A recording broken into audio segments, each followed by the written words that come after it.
Let's go to Ian Bell first up. Not the day England would have wanted. And I think the first discussion is obviously going to be, is this pitch so bad that England's 134 is, understandable? Belly, your thoughts?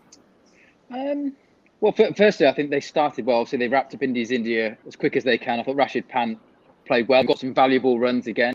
130, I think they would have liked to push to close to 200. I thought there was a period, wasn't there, where folks played really well. Ollie Pope in that middle period, again, yesterday in that middle session, it seemed to go a little bit flatter. It's not an easy pitch, and England have got the rough end of the toss, I suppose. But I think they would have liked to have got closer to 200, 230 rather than 130. I don't think it's as bad as that, but it's certainly tricky for batting without shadow. And credit to India again. I thought the way they executed, I think the balance of their attack in this Test match looks so much better than the first. But they executed and made it really, really hard for the English batsmen. I also thought tactically they were absolutely spot on today, India. Yeah, I wanted to extend this conversation because I can see some serious outrage on Twitter from the English cricket fraternity, former cricketers, journalists, and whatnot. Sanjay had his bits on it in the previous shows that we did. And before I just come to you, Sanjay, Ian Bell, is this a bad pitch from what you've seen? Is it a bad pitch?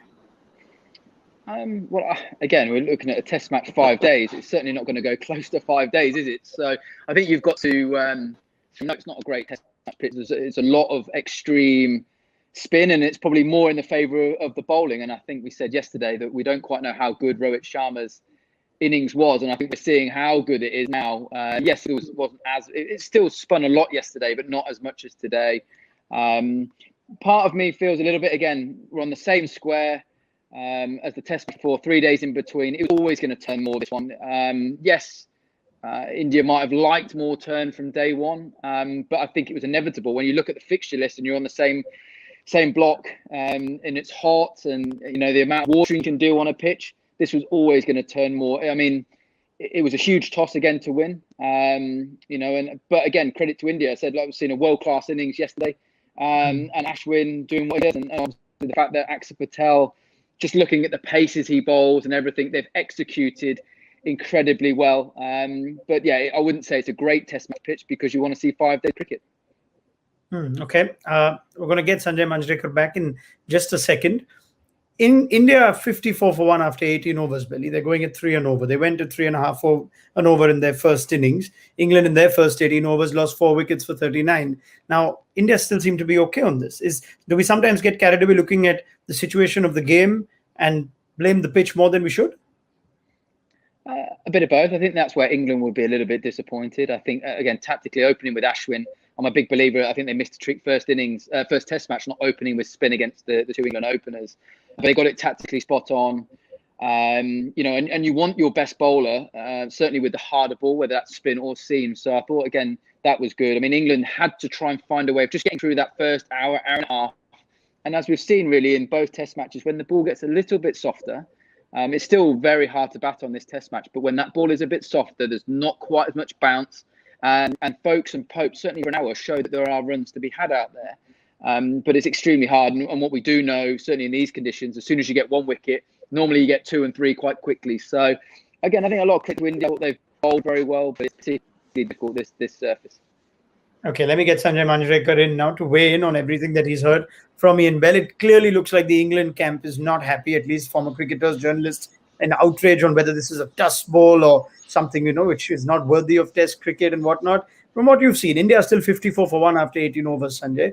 Is this truly as bad as people are making it out to be? See, I made my views very clear on the pitch that we saw for the first Test, as well as this one. So it doesn't matter who wins and how many runs is scored eventually, because that cannot be used as an excuse and justify the kind of surface that we have.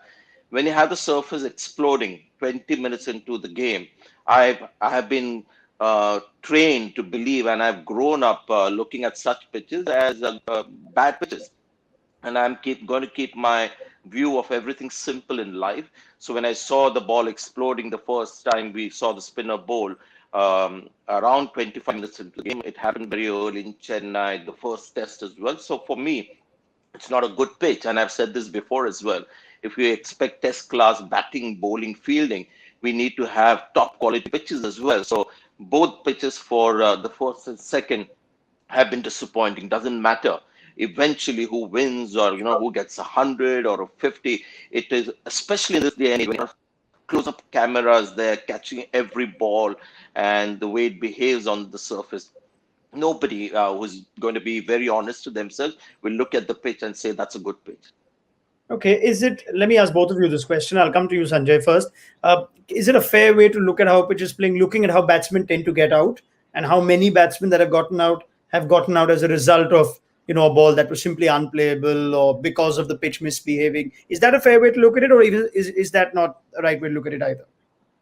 See, I'm not looking at how the batsmen are playing or how the bowlers are bowling. I'm just looking at how the pitch has behaved every time the ball has pitched on it. And when I see explosion so early in a test match, and where even in Chennai, in the first test, I keep saying even in Chennai, we rarely have two consecutive matches Yeah. in the same place. Yes.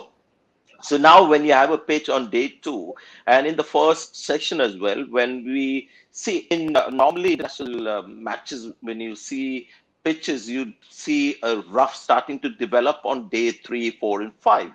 What we've seen in the pitches, especially in this one in Chennai, is on day 2 morning session, the whole area around where the spinners bowl is a rough. So we don't have a bowl where it's a bit rough. The whole area is rough on both sides. And when Mohammad Siraj came in and bowled short, that area is very hard. So clearly the pitch has been prepared with design in mind, and it's disappointing. And I keep saying that it doesn't matter whether India wins or England wins or who gets runs or who gets wickets. And eventually, of course, some batsmen will handle it better, some bowlers will bowl better, and we'll talk about it. But look at it purely from how the pitch looks and how the ball has behaved. I don't think anyone in his right mind will call that a good pitch. Okay, fair enough. I'm trying to play pitch advocate looking at the other side of the conversation. I'd love for the two of you to just give me your thoughts on it. But can it happen at times that the demons are more in your mind than actually in the surface, in the way that that in what we've seen on the first 2 days? Should India have even got to 329 if it was such a poor pitch? Or I know what Sanjay is trying to say, but Belly, is this also something to do with more mentally on how batsmen look at this pitch?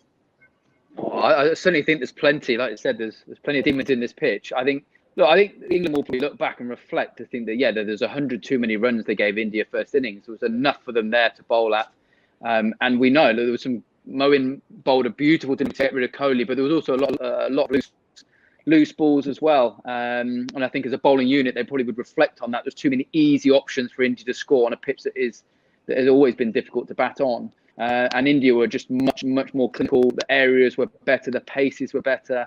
And actually, we're talking a lot about spin, but I was quite impressed actually that in the short bursts that the Indian seamers bowled today were fantastic. They were straight into it. Siraj, first ball, yes, a little bit looked down the leg side, but the energy, the pace, it was just real putting, and tactically it was nice just to change up from just spin all the time. So I think credit to India for that, but yeah, there's a lot of demons in this pitch, but again, I think the England bowling unit might reflect to think that they gave too many up first innings.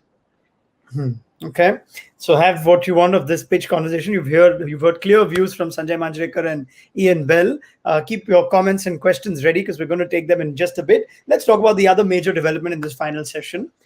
Pitches can make it hard for batsmen, bowlers, sometimes even for umpires. And let's discuss that incident. They should have had Rohit Sharma, to be honest. Because I think we can all be on the same page, no matter what you think of this pitch. There was an error of judgment made where Sharma offered a shot to Moeen Ali on a review that was taken by Joe Root. And because of the on-field umpire interpreting it as a shot played, that was deemed not out, and the review also went away. We saw subsequent replays that confirmed the ball would have hit the stumps. So let's get both our experts to weigh in on it. Sanjay, what have you observed from that? What's gone wrong? What do we need to get right? Again, I think because you have to expect new viewers and new people watching a show. So I'll repeat what I said yesterday, that these are different times. We are living in a COVID sort of time where we have made certain compromises with umpires because of the restriction on travel. So in normal circumstances, you wouldn't have seen a Virendra Sharma umpiring in a high-profile test match like this, so because he doesn't have the experience, nor is he one of the best umpires. Same cannot be said about Nitin Menon, who's in the elite panel, is India's by far the best Indian umpire. So coming back to Virendra Sharma, clearly, anyone they play the game and watching it, it's pretty obvious. Even fans would know that the bat was hiding well behind the pads. And I would have easily interpreted that as no shot offered. And I can understand Joe Root's reaction when he checked with Virendra Sharma, because he communicated that to Anil Chaudhary and he asked him, what did you tell him? Has he played a shot or not? And Virendra Sharma said, yes, he played a shot, and you could understand Joe Root's reaction. In my book, that wasn't a shot offered. There's a lot of debate that's been triggered on regional umpiring and bias umpiring. Are we watching potential bias, or are we watching more incompetence, Ian Bell, in your view? Well, firstly, I completely agree. I don't think there was a shot at all. And we've all been in that position as a batsman. Deep down, you haven't played a shot. I don't think it's biased. Again, I would say probably just not experienced enough necessarily. And there's obviously seems to be a little bit of communication between, again, off-field umpire, on-field umpire, and bits going on there. I think nowadays with everything, wherever we are in the world in these strange times, that can happen. There's just too many cameras, too many angles, too much media going on now for anything to be biased. I can't see that. I think experience-wise, again, in a series like this, an iconic top-end Test match series, you want the best umpires, and that's what generally you do get. Whether it's India versus Australia, England, India, you normally get the top-ranked umpires in the world. But at the moment, we just don't have that. But yeah, I mean, it was a strange decision to believe that Rohit was playing a shot, because we probably know, or everyone knows, and Rohit knows more than anyone, that he probably wasn't. Yeah, let's take that point now, and maybe if there is something to learn from this going forward. Let's say this would have happened even if there were elite umpires and there were neutral umpires, and this is an error of judgment. Is there something that the cricketing laws can learn from this, Sanjay, that the third umpire was not able or not in a position to overturn that call, that on-field call, subjective call of whether a batsman has played a shot or not? On the evidence that we saw, he ideally should have, but the laws as they stand don't allow for that. To start with, the guy on the field has the best view that the shot wasn't offered, because I had to go and look at it real time to know, whether the shot wasn't offered. Sometimes, you don't get a perfect idea when you're watching the replay. You've got to see it real time, whether a shot was offered or not. Having said that, he ruled that a shot was offered. I think there should be a little more teamwork between the three guys, the umpires on the field and the TV umpire, and it could be a private communication.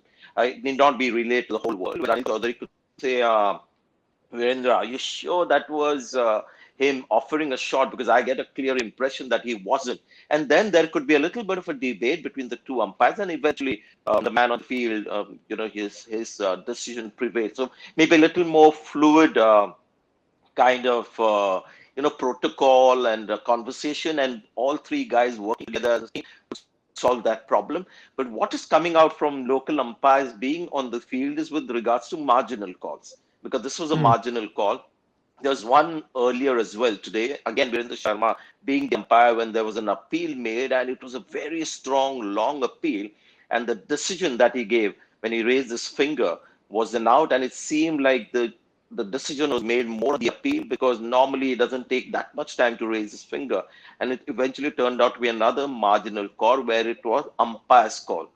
Had Virendra Sharma said not out, the batsman would have been not out. So when it comes to marginal calls as well, you wonder whether certain umpires may not be making the right clinical call. But to suggest that there is a bias, I don't think so. There are natural pressures. Umpiring in front of home crowd and your own team. The players are a bit unfair on the local umpire. They tend to react a little more with their own umpires, so that also happens. But in these times, unprecedented times, we're trying to make the best of it. And as Ian Bell mentioned, howlers are not possible anymore in today's cricket, and eventually the better team will win. Thanks for watching ESPN on YouTube, and for more sports highlights and analysis, be sure to download the ESPN app, and for premium content plus live streaming, make sure to subscribe to ESPN Player.